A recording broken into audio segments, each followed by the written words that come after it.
Good morning. It is time for just a word from the Word. Happy Wednesday. Our passage comes again this morning from the book of Jeremiah, and I will be reading from chapter 9, verses 23 and 24 from the King James Version. And here's what it says: Thus saith the Lord, let not the wise man glory in his wisdom, neither let the mighty man glory in his might. Let not the rich man glory in his riches, but let him that glorieth glory in this, that he understandeth and knoweth me, that I am the Lord, which exercise loving kindness, judgment, and righteousness in the earth. For in these things I delight, saith the Lord. Have you ever asked yourself, what does it take to make God happy? Have you ever thought about that? I knew somebody that would pray, Lord, let me bring a smile to your face today. Not a bad prayer. But it begs the question of what does it take to bring a smile to God's face? Jeremiah 9 gives us a hint. It tells us what doesn't bring a smile and what does. Jeremiah, being inspired by the Spirit of God, says that wise men shouldn't glory in their own wisdom. Ever known anybody that's just so proud of their own wisdom that they just couldn't listen to anybody or anything else? What about the mighty man, whether he should glory in his own might or his own strength? What about those that feel like they are physically strong or militarily strong? They're not supposed to glory in that. What about the rich man? Jeremiah, again being inspired by the Spirit of the Lord, says that the rich man ought not to glory in his own riches. Money is good. I mean, you can use it to buy things and to help others. There's nothing wrong with having money. What is wrong is glorying in that,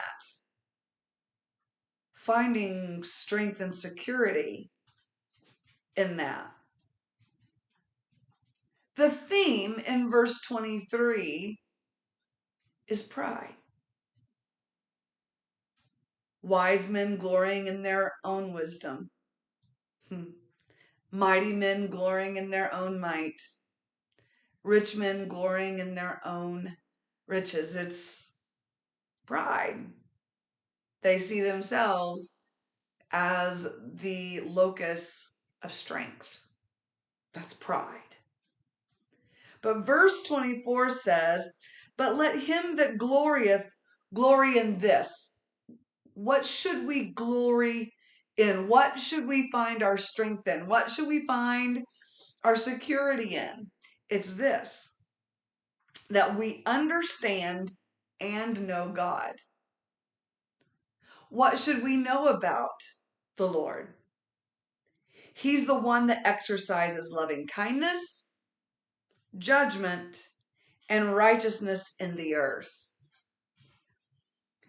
When we recognize and keep as our focus point God's loving kindness, His mercy, His grace that He's extended to us, His judgment, and that's not talking about pouring out horrible curses and wrath. It's about being right. It's about judging things correctly. He's the one that knows it all, not us. He's the one that has all the mercy. I don't know about you, but I'm not always merciful, but He always is. So it's His mercy, His correct judgment, and His righteousness. He's always right. Always.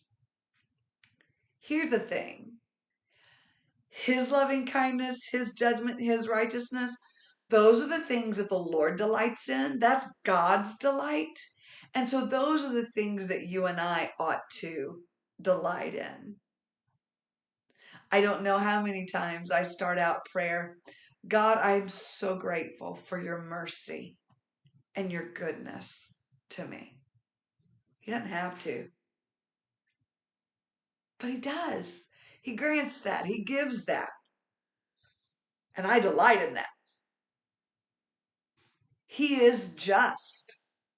He knows every circumstance. You and I only see from our perspective, but God sees each circumstance from His perspective, and His judgment is perfect. I delight in that because He can take care of whatever. And His righteousness, He is always right. He is always holy.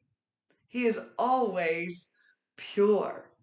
Man, I'm glad about that. So I can glory in that. I can get excited about that. I can stake my life on that.